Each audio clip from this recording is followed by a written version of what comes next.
الحمد لله نحمده ونستعينه ونستغفره ونؤمن به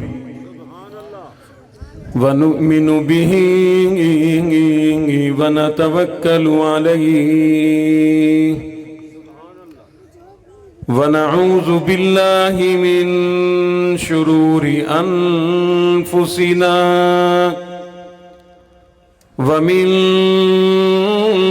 سيئات أعمالنا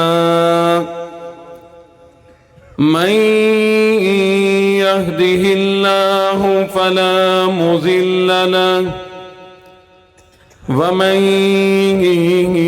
يضلله فلا هادي له ونشهد أن لا إله إلا الله وحده لا شريك له ونشهد أن سيدنا وسندنا ونبينا وشفيعنا وهادينا ومرشدنا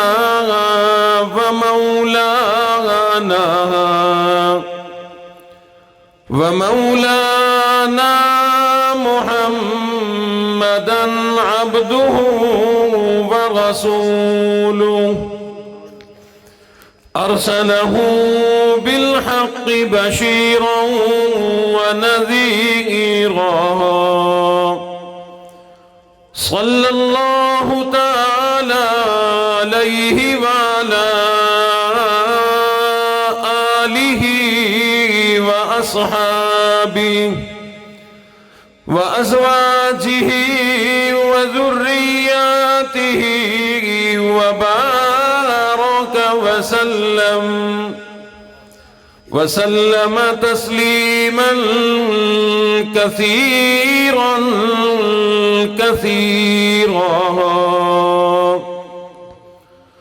أما بعد فأعوذ بالله السميع العليم من الشيطان الرجيم بسم الله الرحمن الرحيم إن هذا القرآن يهدي للتي هي أقوم ويبشر المؤمنين وقال الله تبارك وتعالى في مقام آخر يرفع الله الذين آمنوا منكم والذين أوتوا العلم درجات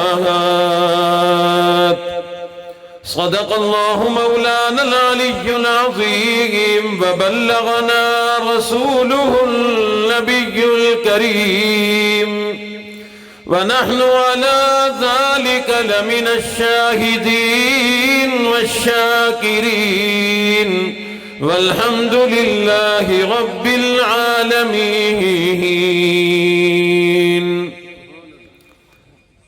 تمام حضرات جس قدر محبت اور محبت کے جذبے کے ساتھ آج کے جلسے میں تشریف لائے ہیں، اتنی ہی محبت اور جذبے کے ساتھ بلند آواز سے نماز والا درود پاک پڑھنا. اللهم صل على محمد وعلى آل محمد كما صليت على إبراهيم وعلى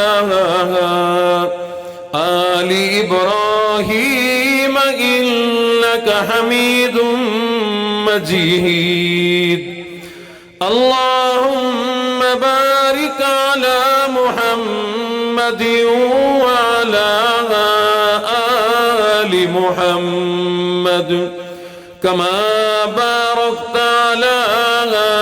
إبراهيم وعلى آل إبراهيم إنك حميد مجيد.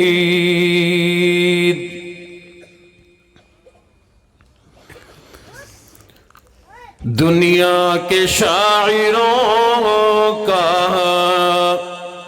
دیوان پڑھ کے دیکھو،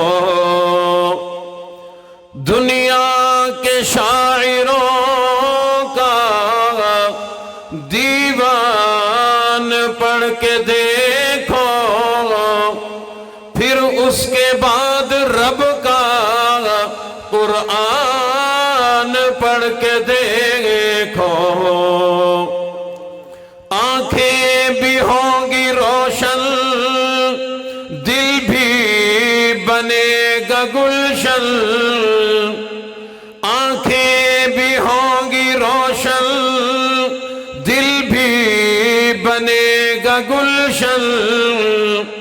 تم صرف ایک سورت رحمان پڑھ کے دیکھو. کیف و سرور لذت پاؤ نہ تم تو کہنا، کیف و سرور لذت پاؤ نہ تم تو کہنا. تجوید کے مطابق قرآن پڑھ کے دیکھو، دنیا کے شاعروں کا دیوان پڑھ کے دیکھو، پھر اس کے بعد رب کا قرآن پڑھ کے دیکھو.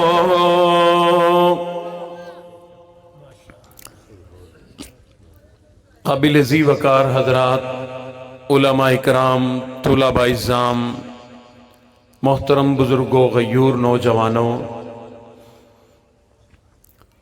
مدرسہ جامعہ فاروق اعظم حضرت اقدس قاری محمد فیاض صاحب کی طرف سے، ان کے رفقا کی طرف سے یہ آج کا جلسہ، آج کی کانفرنس منعقد کی گئی.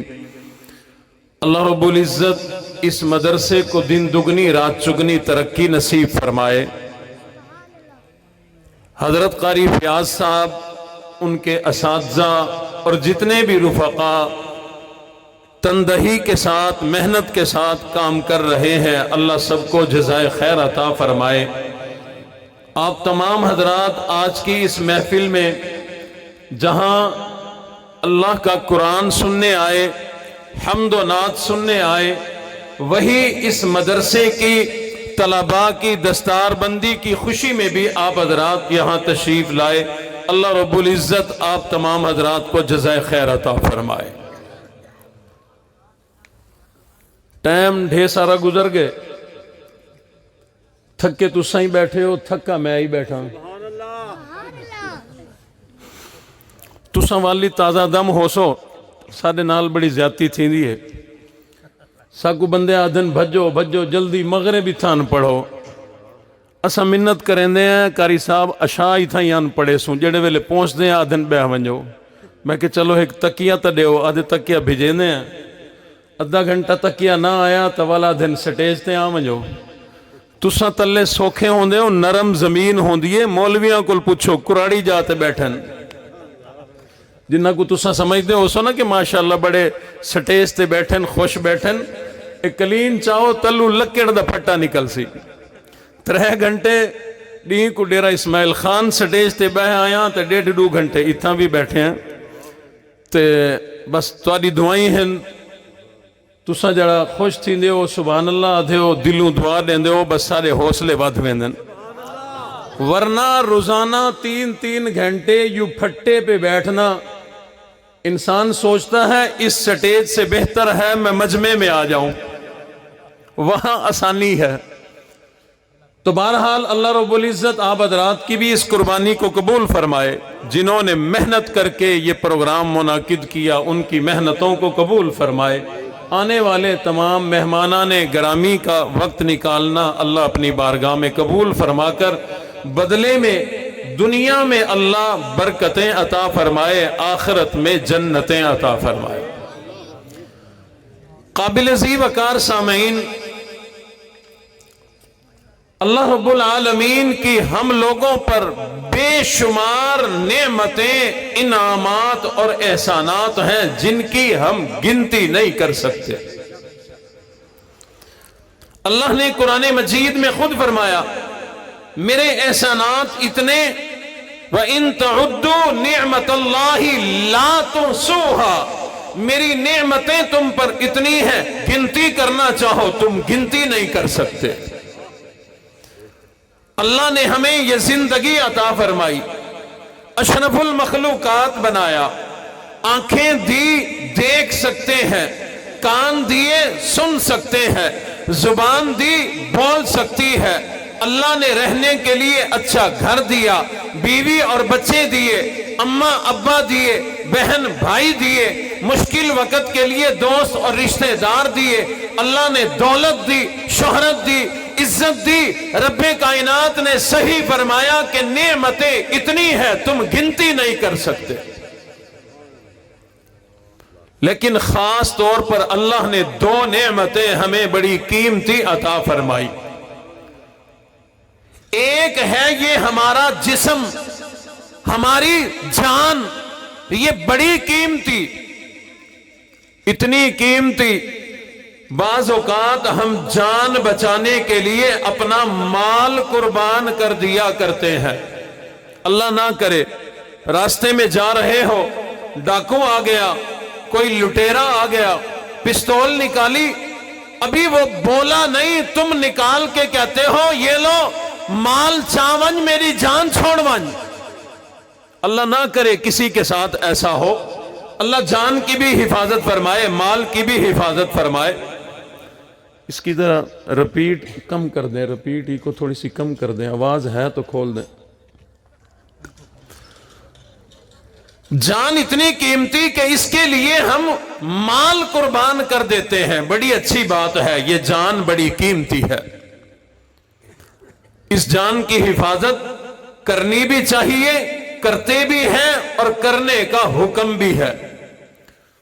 سردی آتی ہے ہم گرم لباس پہنتے ہیں اس جان کی حفاظت کے لیے، گرمی آتی ہے پتلا لباس پہنتے ہیں جان کی حفاظت کے لیے، اچھی غذائیں کھاتے ہیں اپنے جسم کی حفاظت کے لیے، اچھا گھر بناتے ہیں، چار دیواری بناتے ہیں، چھت بناتے ہیں، دھوپ سردی گرمی، درندوں چرندوں پرندوں دشمنوں تمام چیزوں سے اپنی جان کی حفاظت کے لیے بہت اچھی بات ہے۔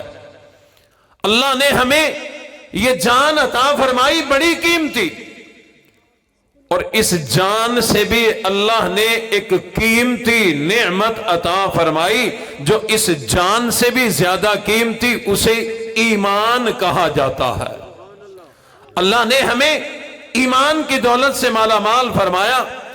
یہ ایمان اتنی بڑی نعمت کہ اس جان سے بھی زیادہ قیمتی ہے۔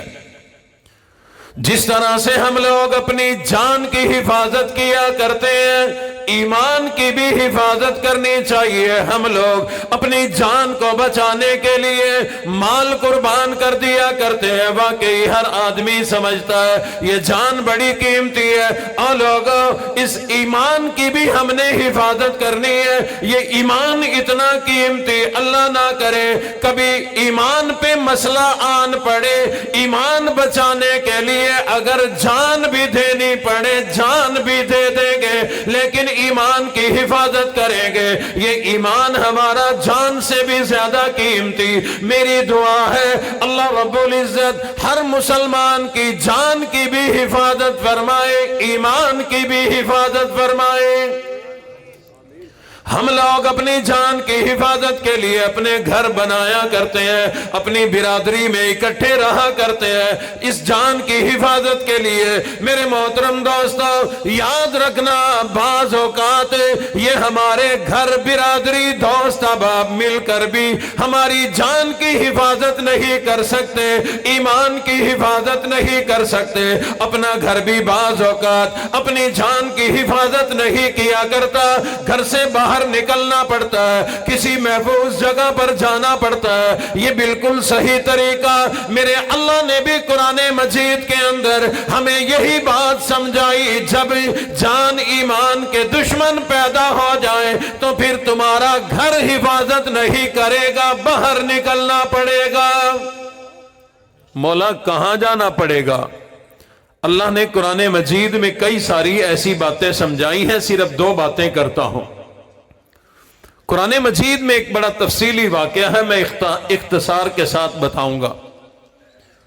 چند نوجوان تھے، عیسیٰ علیہ السلام کے بعد اور حضور علیہ السلام سے پہلے کا زمانہ ہے۔ علاقہ مشرک، لوگ شرک کرتے ہیں، عوام بھی، خواص بھی، عوام بھی مشرک، بادشاہ بھی مشرک۔ چند نوجوانوں نے ایمان قبول کر لیا، صحیح ایمان قبول کر لیا۔ بادشاہ کو پتا چلا تو بادشاہ نے محل میں بلا لیا، کہا میں نے سنا ہے تم نے ایمان فلاں قبول کر لیا؟ کہا بالکل۔ تفصیلی واقعہ ہے قرآن مجید میں، اصحاب کہف کے نام سے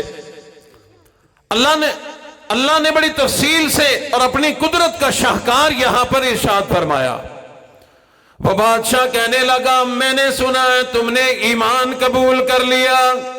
وہ لوگ کہنے لگے بالکل ہم ایمان والے بن گئے۔ وہ بادشاہ کہنے لگا واپس پچھلے ایمان پہ آ جاؤ، ہمارے جیسے بن جاؤ، پہلے جیسے بن جاؤ۔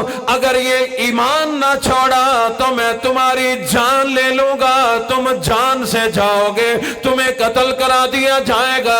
بادشاہ نے انہیں سمجھا بھی دیا، چند دنوں کی مہلت دے دی، جاؤ سوچ لو، آ کر کے مجھے بتلاؤ، اگر ایمان بدل لو گے تو ٹھیک ہے، ورنہ میں تمہاری جان لے لوں گا۔ پتہ نہیں آپ لوگوں کو ایک پتے کی بات سمجھ میں آئی کہ نہیں آئی؟ آج لوگ کہتے ہیں امریکہ ہمارا دشمن ہے، برطانیہ ہمارا دشمن ہے، روس ہمارا دشمن ہے، فلاں ہمارا دشمن ہے۔ اور لوگوں یہ ہماری جان کے دشمن کوئی نہیں، دراصل لوگ ایمان کے دشمن ہوا کرتے ہیں، ایمان کی وجہ سے جان کے دشمن بن جایا کرتے ہیں۔ بادشاہ ان نوجوانوں کی جان کا دشمن نہیں تھا، لیکن لینا تو جان چاہتا تھا، اصل وجہ ایمان تھی، ایمان کی وجہ سے انہیں قتل کرنے کی دھمکی دے دی۔ کہا جاؤ سوچ لو، ایمان بدلو گے تو ٹھیک ہے، ورنہ جان سے جاؤ گے۔ نوجوان باہر آئے، مشورہ کیا کیا کریں، جان بچائیں یا ایمان بچائیں؟ ایک نے کہا جلدی کرو، یہاں نہ کھڑے ہو، گھر کی طرف چلتے ہیں، گھر جا کے چھپ کے بیٹھ کے مشورہ کریں گے، دیکھیں گے کیا کرنا ہے۔ ان میں سے سمجھدار کہنے لگا اس وقت ہمارا گھر ہماری حفاظت نہیں کرے گا، ہمارا گھر ہماری جان نہیں بچائے گا، ایمان نہیں بچائے گا، پھر کہاں جائیں؟ ایک نے مشورہ دیا، وہ سامنے غار نظر آتی ہے، غار کو عربی میں کہف کہا جاتا ہے، اس نے کہا وہ کہف موجود ہے، غار میں چلتے ہیں، وہاں جا کر آرام سے بیٹھ کر مشورہ کریں گے، جان بچائیں یا ایمان بچائیں۔ یہ سب لوگ جلدی سے غار میں چلے گئے، وہاں جا کر بیٹھ کر مشورہ کرنے لگے۔ ایک نے کہا بتاؤ جان بچائیں یا ایمان بچائیں، دوسرے نے کہا چلو کچھ کرتے ہیں، تیسرا کہنے لگا او لوگوں ایمان کس ہستی پہ لائے ہو، کس ذات کا ایمان قبول کیا ہے؟ وہ کہنے لگے کہ اللہ پر، رب پر ایمان لائے ہیں۔ کہنے لگا پریشان کیوں ہوتے ہو، رب کے سامنے جھولی پھیلاؤ، جس رب پر ایمان لائے اس سے مدد مانگو، عین ممکن ہے وہ ہماری جان بھی بچا لے، ایمان بھی بچا لے۔ ہم تو مشورہ کر رہے ہیں نا کہ جان بچائیں یا ایمان بچائیں. جس پہ ایمان لائے ہیں اسی سے مدد مانگو. ممکن ہے دونوں چیزیں بچ جائیں. سمجھ میں آ گئی بات کہ مشورہ بڑا اچھا ہے. سب کے سب نے رب کے سامنے جھولی پھیلائی, رب سے مدد مانگی. ربنا آتنا من لدنک رحمہ وَحَيِّئْ لَنَا مِنْ أَمْرِنَا رَشَدًا. اے ہمارے رب, اے ہمارے پالنے والے, اے ہمارے پروردگار, ہماری جان کی بھی حفاظت فرما, ہمارے ایمان کی بھی حفاظت فرما. مولا اپنی رحمتوں کا نزول فرما دے, اپنی مہربانی ہمیں عطا فرما دے. لوگ ہماری جان ایمان کے دشمن بن گئے. اے ہمارے رب, ربنا آتنا من لدنک رحمتا وہیئ لنا من امرنا رشدا. اے ہمارے رب ہماری مدد فرما. اور لوگ رب کائنات نے ان کا یہ جملہ قرآن کا حصہ بنا کر ہم تک جو پہنچایا وہ اس لیے پہنچایا, میرا اللہ سمجھانا چاہتا ہے جب بھی کوئی مشکل آ جائے رب کے سامنے جھولی پھیلایا کرو. حاجت روا وہ اللہ, مشکل کشا وہ اللہ, ضرورتیں پوری کرنے والا وہ اللہ. رب کائنات کے سامنے ان نوجوانوں نے جھولی پھیلا دی. ربنا آتنا من لدنک رحمہ, اے ہمارے رب رحمتوں کا نزول فرما دے, ہماری جان کی بھی حفاظت فرما, ہمارے ایمان کی بھی حفاظت فرما. اور لوگ رب کے سامنے جو محبت کے ساتھ جھولی پھیلائے اللہ خالی نہیں لوٹایا کرتے. بندے آکسن میں کو تو 5 سال تھی کہ دعائیں منگ دے, میری تو قبول نہیں تھی. اپنی دعا پہ غور کر, یا تو تیرا جملہ ٹھیک نہیں, یا تجھے مانگنا نہیں آتا, کسی سے سیکھ لے.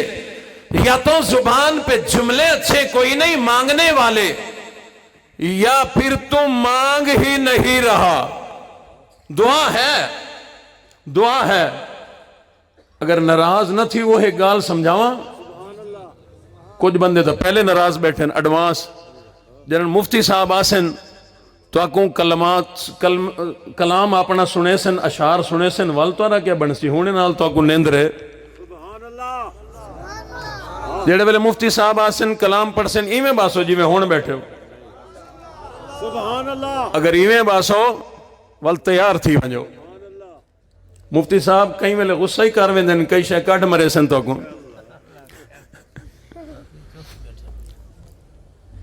جو کہتے ہیں کہ میری دعا قبول نہیں ہوتی, ان کی دعائیں پتہ کیسی ہوتی ہیں, اس دعا کا ترجمہ پتہ کیا ہوتا ہے, مفہوم کیا ہوتا ہے. وہ جو بھی جملہ عربی کا یا اپنی زبان کا بول رہے ہوں, ان کی دعا کا مطلب یہ ہوتا ہے مولا ڈیونا ہوئے دے, چاند نہیں ڈیونا نہ دے. ناراض نہ ہونا. سب کی دعاؤں کا مفہوم یہی ہے. اللہ سے مانگ رہے ہوتے ہیں, اللہ سے اڈو خارش ہوں دیئے وال اڈو ہوں دیئے, اور دعا تو یکی وٹی جی پہیے تیری. اچھا جملہ ادھے ساں دے ویچ پڑھ گنے ربنا آتنا فی الدنیا حسنہ وفی الآخرۃ حسنہ وقنا. چلو ٹھیک. ہن آپ ہی نہ مطلب چا کرو, مطلب کیا بن دے, یہ مطلب نہیں بندا اللہ سیاں دیونا ہوئے دے دے میں نہ تبال بے دروازے ڈھے سارے ہیں مانگ انسان. حجاج بن یوسف کا زمانہ ہے, طواف کرنے کے لیے آیا ایک آدمی بابا جی نابینا بیت اللہ کے پاس بیٹھ کے دعا مانگ رہا ہے, اللہ ٹھوکریں کھاتا ہوں, پریشان ہوتا ہوں, اللہ تو قدرت والا ہے, میری آنکھوں میں روشنی دے دے, مجھے میری آنکھیں واپس دے دے. حجاج نے کان لگا کے سنا یہ دعا, گیا طواف کا ایک چکر لگا کے آیا, پھر کان لگایا یہی جملے, پھر طواف کا چکر لگا کے آیا, کان لگایا یہی جملے, تیسرا چکر لگایا یہی جملے. سمجھ گیا اس کو آنکھیں ملنے والی نہیں ہے. قریب آیا, سلام کیا, بات کی, کہا بابا جی مجھے جانتے ہو؟ کہنے لگا نہیں جی معذور آدمی ہوں. کہنے لگا میں حجاج ہوں. بابا ہوشیار ہو گیا,